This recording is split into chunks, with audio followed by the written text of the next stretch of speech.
For our forums, as you know, has been the same year after year. The world we want. We used it the first year, and then when we came to change it the second year, somebody said, well, why don't you keep on talking about the world we want until we begin to think we're getting it? And so that's why for the 9 years we've kept that theme, the world we want. And that is the theme now of a discussion in which 6 other delegates will take part. They are Ramon Cruz Jr. from the Philippines, Leslie Scholes from Australia, Sabine Ewald from France, George Kochetkov from Yugoslavia, Samuel Laxman Fernando from Ceylon, and Paolo Filippini from Italy. This is the first year, by the way, that we've had a delegate from Yugoslavia. Discussion of the world we want starts with a word from Leslie Scholes of Australia.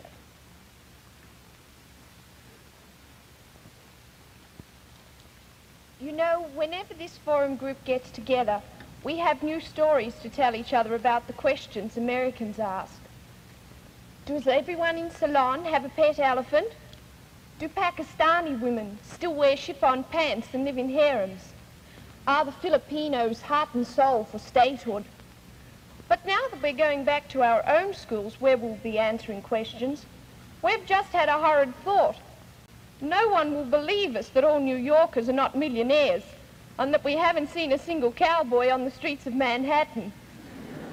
And Usha from India says she's had a hard time realizing that American people have problems too, just like other people.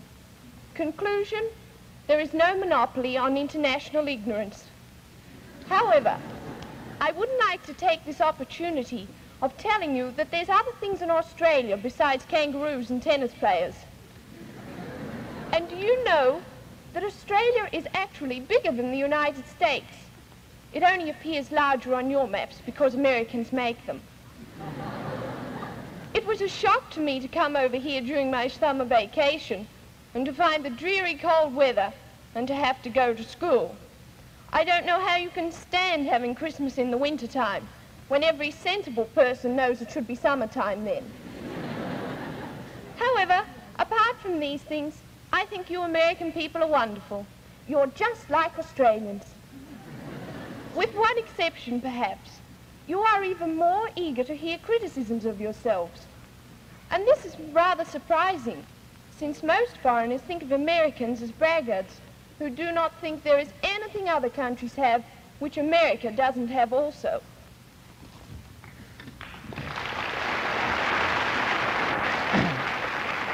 I can't agree with you, Leslie. It is true that we have all been asked hundreds of times, how do you like America? But you are wrong if you think this is an invitation to us to express our criticism. On the contrary, it is a plea to us to show admiration for this wonderful country. Therefore, the only correct answer is, I love it. Americans can tolerate a severe criticism of their institutions. When you came here, we were reminded that different is not a synonym for worse. A subtle way of saying that criticism is not welcome here. I am not blaming anybody for not liking criticism. I myself couldn't stand to have someone point out my defects. But why do people encourage us to criticize if they can't accept our criticism? I hasten to encourage you, Paolo. What else would you like to get off your chest? Well, Americans lack sophistication. To acquire sophistication, you have to depart from a group and be individuals. American students are too much involved in group activities to gain the discernment of individuals. When you grow up, you know pretty well how to work together, but your brains haven't got any subtlety. 2 reasons seem to account for this. First, schools judge a student's capacity by his personal record of extracurricular activities. Second, there is actually a fear of not knowing how to spend one's free time. Americans are always looking for pastimes. They are tremendously afraid of boredom. And to avoid it, they keep themselves on the move all the time. In doing so, they deny themselves the pleasure of having a refuge in which recover spiritual energy from the tiring daily routine. They kill the most precious kind of freedom man has ever been given, the freedom to have privacy. Wait a minute, Paolo. At the risk of offending you with personal criticism, which you admit you can't stand, didn't you just contradict yourself a moment ago? You said the Americans aren't subtle, but you also criticized the subtle implication of the warning that different is not a synonym for worse. Okay, so I'll tell you about a personal experience which makes me contradict myself again. I have a girlfriend waiting for me at home. At least I hope so. I wanted to find her a present, something typical of America. My host offered to help me. He stepped boldly into a shop and told the saleswoman the whole story about me, my girlfriend, and the thing I needed. This frankness surprised me. I would never share my privacy with the first person I meet. Anyway, I acknowledge that the most simple way of getting what I wanted was to do what my host actually did. That's why I like America, you Americans. In your practical simplicity, you've got a spiritual soundness. So I end up with self-criticism. It is almost unbelievable, the power of assimilation of this country. I am 50% Americanized already.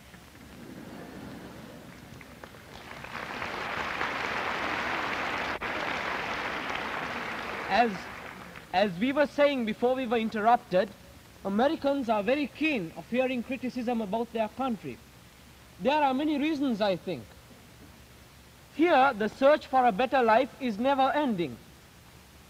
The sum total of American energy seems to be concentrated on improving something, anything from other people's opinions of them to ever bigger cars. An American friend of mine once spoke disparagingly of British cars, which he called biscuit tins. He said that you don't get into a British car, but you put it on.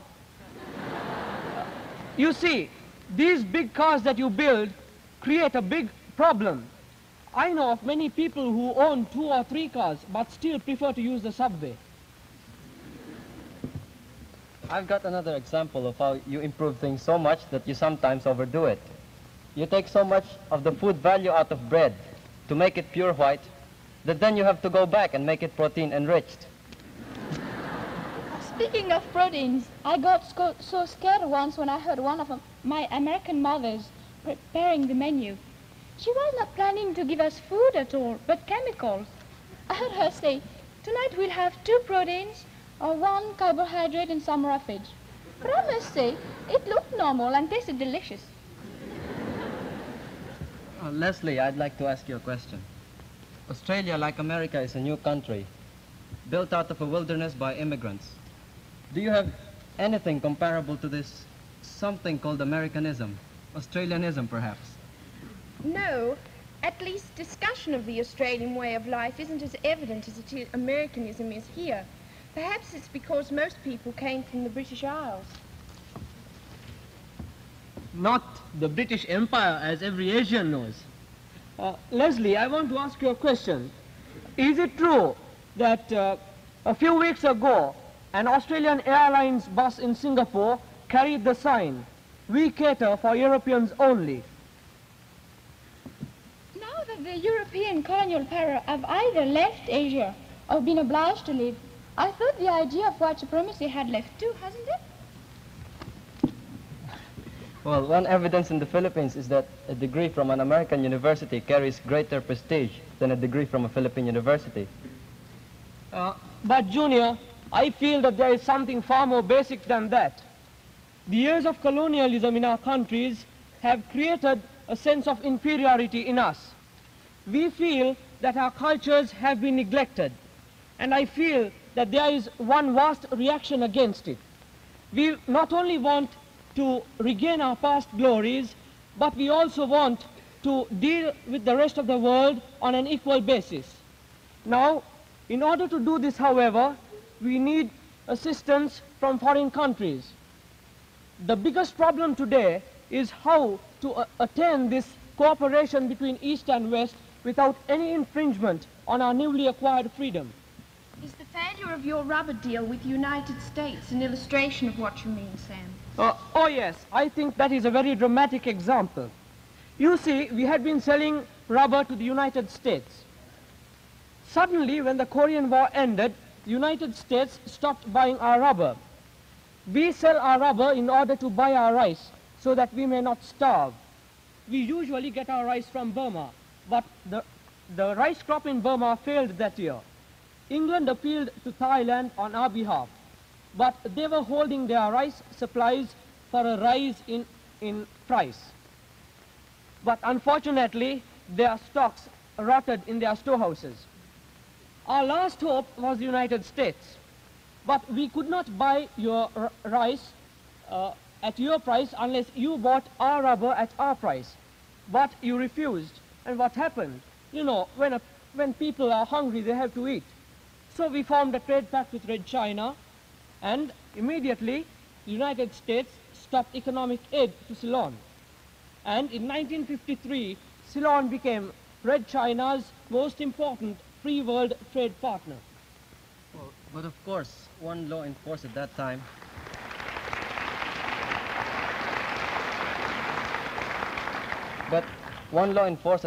the Battle Act, which controlled the American relations with those countries that sent strategic materials to communist countries, left Congress no other choice.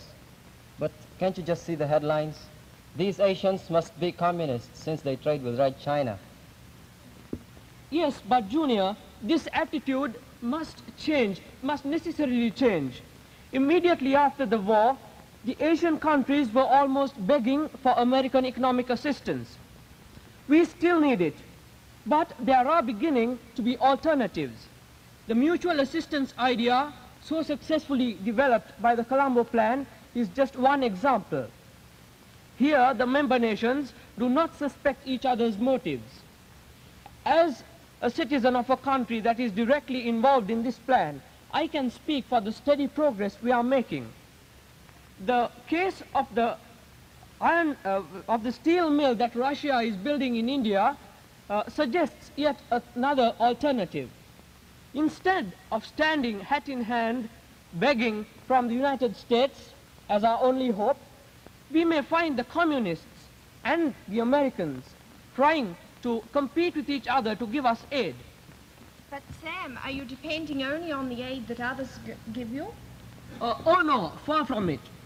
I feel that only 10% of our problems could be solved by this foreign economic aid. The Asians themselves must bear the greatest burden. Self-help is the best help, we say. We must awaken to our responsibilities, and instead of decrying Western imperialism, we ourselves must do something tangible to improve our lot. Of course, we need foreign aid. You can help us in this way. Instead of doling out dollars, you can help us by training our people in highly scientific fields, in fields such as technology and mineralogy. You can buy our produce. You can invest in our natural resources, and most of all, ensure a safe market for us. I feel that peoples of Asia, if they are to improve their lot, must realize their responsibilities as citizens of their respective countries. By patriotism, I mean we must be patriotic in our countries. By patriotism, I do not mean narrow-minded nationalism, but I mean that love for one's country, whereby every individual realizes his obligations to his community. In this respect, I think we can take a great lesson from the United States. What has most impressed me during my stay here is that splendid cooperation between people of various walks of life.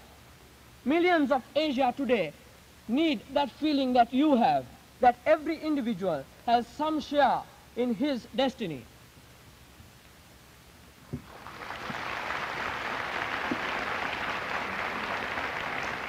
Well, Sam, I think you made a very good point. In Manila, we had the a drive which we called Operation Brotherhood. And in it, we solicited clothes and food and soap, towels for the refugees in Vietnam. And also we sent a corps of doctors and nurses to Vietnam. I think that this is a very dramatic example now of Haitians helping Asians. And anyone born in Asia knows that not all solutions are black and white. Asia is far more complicated than Europe, with far more races, religions, languages, and cultures. In my country alone, which is smaller than the British Isles, we have 7,000 islands, 87 dialects, and as to culture, we have Negrito, Indonesian, Malayan, Chinese, Spanish, and later American. But in spite of all these complexities and differences, there is one thing that all Asians feel in common today.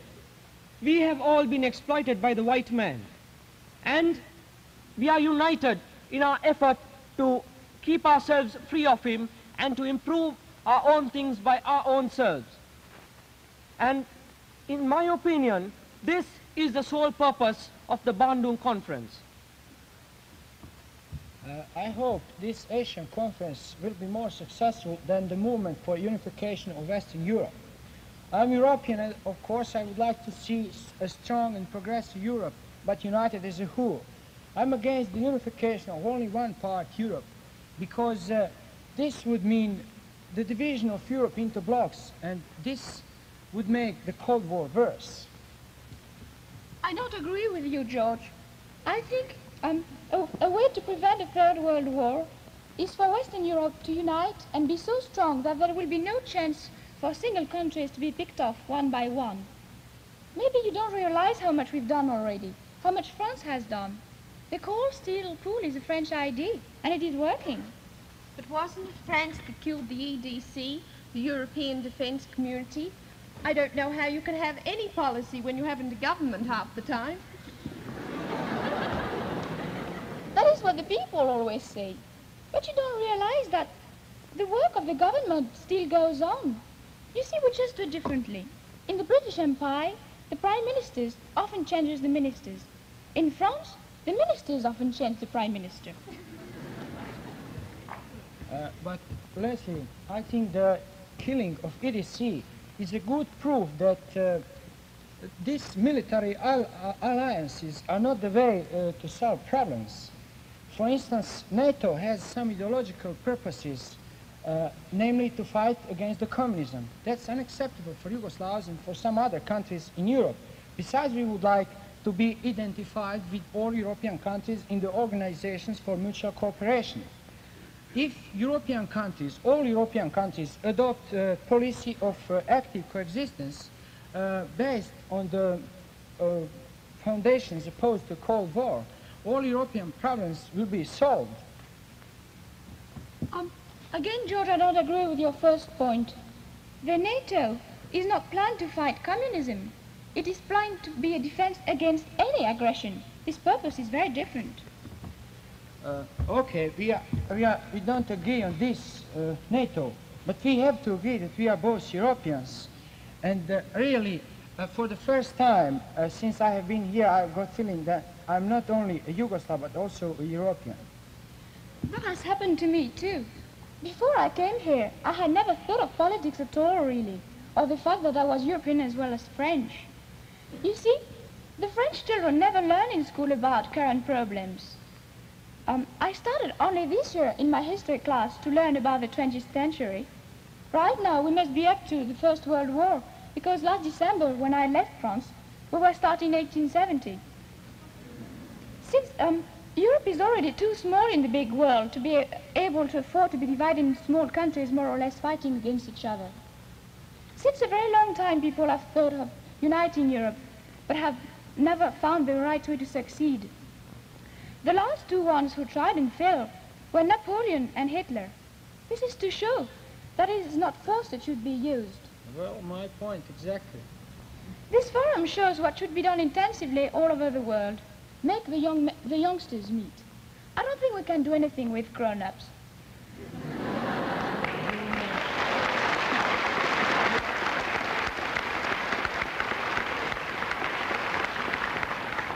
Grown-ups in France and Germany still fear each other. But when Sabine from Germany and I think of those past 3 wars, we have troubles understanding why they ever happened. I certainly do not fear her. I agree with Sabine that the main hope for European unity lies with the young people, but we mustn't wait until we grow up.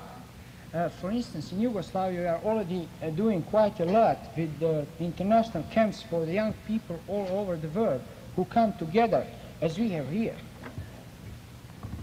Sabine, I want to come back to that subject of fear you just mentioned. I have been struck by the amount of fear there is among American young people today. Fear of communism, fear of a Third World War. Yes. Before I came here, I thought that the United States would be the safest place to be during a war.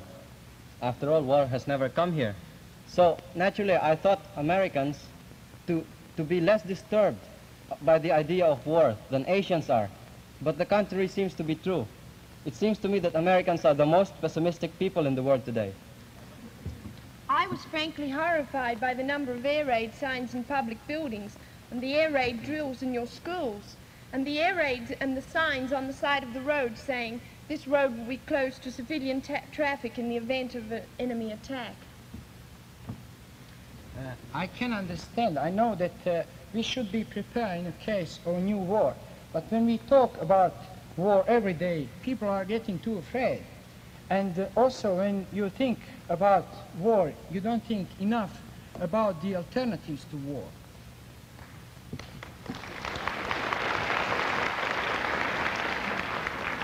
I'm inclined to think that effective opposition to communism ought to be based on a deep and thorough understanding of what communism is, rather than blind hatred of it based on fear.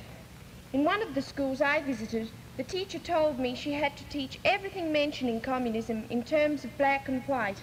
Otherwise, someone in the community might say she was a communist.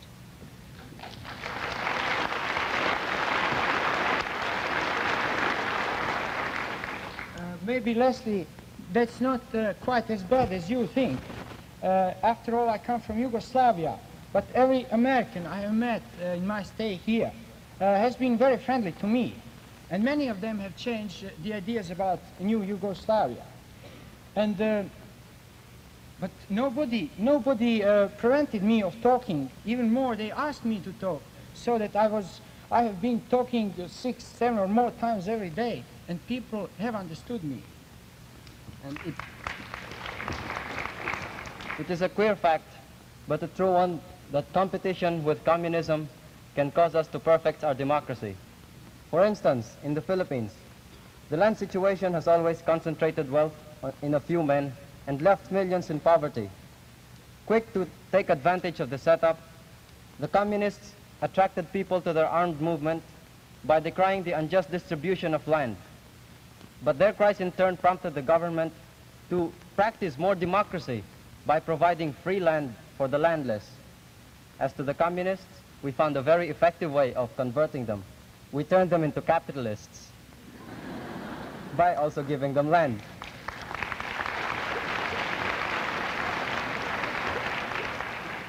In the world, the same thing is happening. The communists have brought about a great awakening.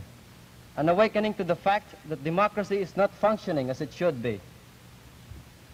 The communists, in trying to win more allies in Asia, have attacked Western imperialism, and in this way helped Asians realize their lack of sovereignty, which was in reality a lack of democracy. Now Asians are responding to the communist herald, not by joining the communists themselves, but by crying for more freedom, more self-government, more democracy. Now Asians are more democracy-minded, and help is coming to Asia from the free world, no longer as charity to poor relations, but because free men know that they must extend their area of freedom, among other reasons, to keep their own.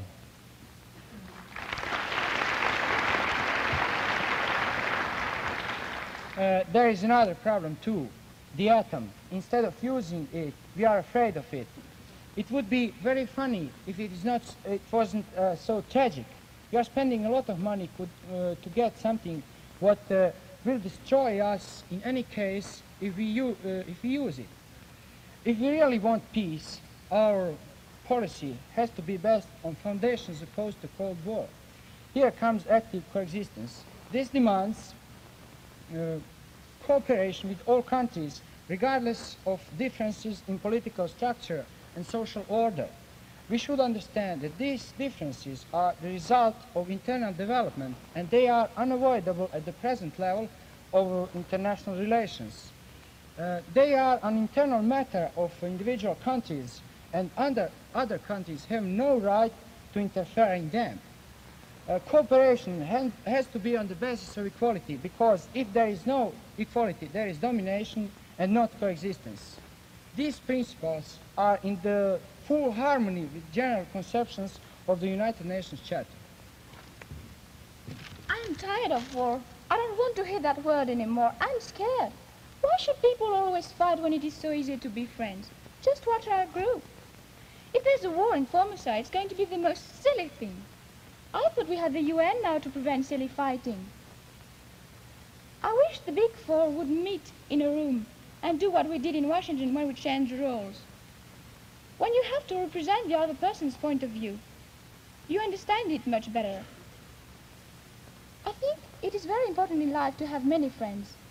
Now, I'm going home with more friends than I ever had in my life. I had never thought before that other countries were made up with young people like me. Now I shall always remember. My heart is full of love and happiness I want to share with all the boys and girls in the world. Vive le monde!